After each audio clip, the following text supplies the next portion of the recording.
Hey folks, welcome back to Only Best Fancy Novels. My name is Robin, and as of the time of this recording today, I've been seeing a lot of, because I watch a lot of booktube, which is how I started making videos. But anyway, I've been seeing quite a lot of videos from so many different content creators who they're talking about the TBR and if it's useful and the purpose of it, if they should bother with it, and how it breaks their hopes and dreams and destroys their livelihoods. And okay, maybe not to that extent, but you get the idea. And you should do away with it and read less and all a whole bunch of stuff. Anyway, without getting into any of that, it did get me thinking of the actual act of breaking TBR itself. And I started thinking about some of the series that I've read that just absolutely wrecked my reading plans. I read the first book. I planned to move on to something else, but after reading that first book, I was just hooked. I had to read everything else in the series, and yeah, that's what this list is. Five series, or five picks, I should say, of authors and their works who, after reading that first book from them that hooked me, I just had to set everything else aside and just dive more into their work. And here's the list with no particular order. Number one, Catherine Arden's Winter Night Trilogy. And this is a absolutely immaculate historical fantasy blend that it just does, it just blends, it just fuses so many different things together. Fantasy, historical fiction, mythology, folklore, all wrapped around just a cast of compelling characters and a really engaging story told over 3 volumes. Like the story of Vasya and the adventures that she goes on, and the way it all culminates, the event that it all culminates into, is it's just one of the best fantasy trilogies I've read to date. Absolutely spectacular. And after reading that first book, there was no way I couldn't continue it. It's mind blowing to me that this was Catherine Arden's debut, because it's just written on such a high level, with such a high level of skill. The atmosphere she creates, and she just sucks you in and she just captures you throughout these books. It's breathtaking. It's a very magical feeling. And if you like fancy on that more whimsical, more maybe not lighthearted, but not necessarily the grim dark side of things, if you like fancy that's a little more magical, this series will absolutely sweep you away. That being said, it's not that there isn't some dark stuff that happens in here. It's just the way that Catherine Arden, the tone that she captures with this series is just absolutely breathtaking. And after, like I said, after reading that first book, I had to drop everything and read the next 2 books. The next series that I want to talk about is actually my dark horse of 2025, and that is Kristen Britton's Green Rider series. So this is a series that's been on my TBR for forever. Probably since the first time I joined Goodreads, so maybe 15 years ago at this point, God knows how far back. And it's on the list of the top 100 best epic fantasies, whatever. So I've been aware of it since then. I keep saying I'll try it at some point, and I never get around to it because the cover art for the first book is really not that. It's not that captivating, and then I got involved in a buddy read for the first one, and the first one was better than I expected. It didn't quite blow me away, but it was far better than I expected, and it was so good that I could easily see myself just diving into the second one to see what happens next. And then from that second one, I just realized how hooked I was, because I couldn't wait to get my hands on the next one.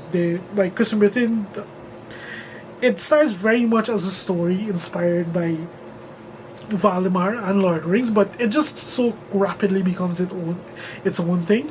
It's very character driven, and Kristen Britton is one of those authors who she clearly doesn't outline, she doesn't plan, so she just plants so many seeds as she goes, and you can tell that these things are going to have major ramifications as the series progresses, but they don't necessarily come to fruition. The story goes in so many different ways, it goes on so many whole different rabbit holes, it does so many different things, and it's very character driven, very character driven.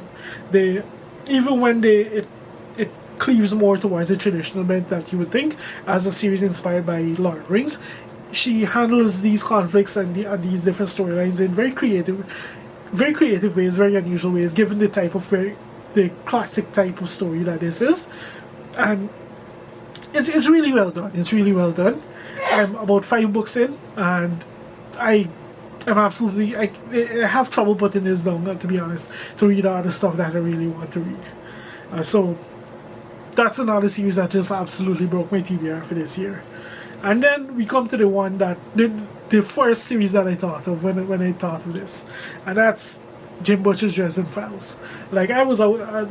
I had a period of like 4 years when I was switching careers that I didn't read very much. I only read like maybe 30 or 40, 30 to 50 books a year, which is very low for me, as you can probably tell by this channel if you've been following. Well, anyway, so I wasn't reading much, and then I had some free time and I picked up the first Dresden Files book, Stormfront, and that book just hooked me. I read that in one day, and then I just started binging and binging and binging from there. Like at that point, I think there were 14 or 15 books out, and every single day from that first day, I read one book a day, straight through the entire day, and I just binged the entire series over the course of like a little over 2 weeks. I used up my vacation time, I used up sick days, you name it, everything. And I just burned through that series. I don't think I need to introduce Dresden Files. Everyone's probably heard. I'm assuming everyone who's looking at this video has heard of Dresden Files. They already have their own preconceptions, and so I'm just saying that if you pick up that first Dresden Files book and it hooks you the way it hooked me, you're in for a wild ride. And you can absolutely expect it to wreck your TBR, especially when you get to as you progress deeper, then you get to like things really start to escalate towards the absolute peak of the series. So yeah, I think that's number 3 on the list. And number 4 is the series that just wrecked my TBR for this year. The one that came completely out of the blue. I honestly picked the first book up expecting not to like it. And what else would I be talking about other than Matt Dinman's Dungeon Crawler Carl? So like, once again, another series that needs no introduction. Everyone and their grandmother is talking about this series on booktube. So I picked up the first book a little while back, deciding I'll give it a shot. Lit RPG doesn't necessarily sound like my kind of thing. I'm not a gamer. I've never really been much of a gamer, unless you count Pokemon Go at least. And then I just dove into it. And when everyone talks about those books online, they don't talk about some of the things that really hook me. Like those books have an undercurrent to them that, yes, they're hilarious, they're zany, they're wild and all of that, but they have a heart and soul to them that very few people seem to talk about. Just in terms of the way that, at the end of the day, this is an apocalypse, and the way that apocalypse, the internalization of that apocalypse is handled is one thing that you don't hear anyone talking about. It was really well done for the book, and in addition to that, the standout of the show is absolutely the dynamics of the characters. Like that's what makes those books tick for me. If it wasn't for that, I'm fairly sure I wouldn't have been as absolutely hooked on that series as it was. So I read the first book on ebook because I initially bought them when I heard they were being trapped up. I initially bought like all the ebooks, and then everyone kept saying, oh no, you need to do audio, you need to do audio. So I tried the second one on audio, and from there I was just completely hooked, and I just binged them back to back to back to back to back. Like I read nothing else except this over the span of a few days. So yeah, that's another series that just absolutely wrecked any TBR plans I had. And then finally is currently my favorite fantasy author, and someone who I really doubt will be toppled from his position anytime soon, but it's Gavriel, and it's everything this guy has ever written, essentially. Like at this point, I'm convinced this man is fantasy's best living author, no holds barred, which is really insane when you consider how little traction his books have gotten. Like I know only recently some of his books have started to see some love on booktube. But by the time I joined booktube like a year and a half ago, I'd already read like half of his books, and they were all bangers, bar none. Like he just has this absolutely incredible writing style. He has a formula that he sticks to, that he plays. He has a set sandbox that he plays into, and he just tells such wonderful stories in it. Like the guy, he has an aesthetic that's unmatched by, and it should. He has a very unique aesthetic. You can see that it's absolutely unmatched. when you compare him to other fantasy authors, other contemporary fantasy authors. Like his books are just a delight to read, even the ones that don't resonate with you, and the ones that that aren't necessarily as good as yours. Specifically thinking of some of his older stuff, but after reading some of the first books from him that I read, well, the first one I read from him was Isabel, which didn't really hook me. But then I read Tigana, which really intrigued me, and then I kept going from there. I read Song of Arbonne, and then Song of Arbonne was the one that was like, okay, I need to read everything this guy's written, and I just kept going from there. And as fast as I could get my hands on the books, I read them. So, like, I'm fairly sure, especially if you're watching one of my videos, you're very familiar with Gavriel, okay? What more needs to be said?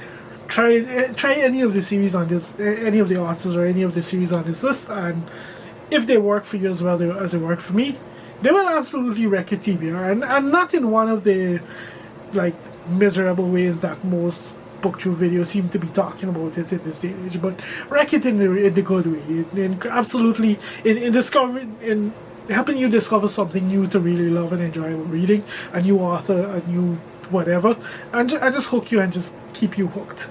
Like, break your TBR in the best way possible then. So yeah, that's my 5 picks. If you've made it this far into the video, thank you very much for watching, and I'll see you next time.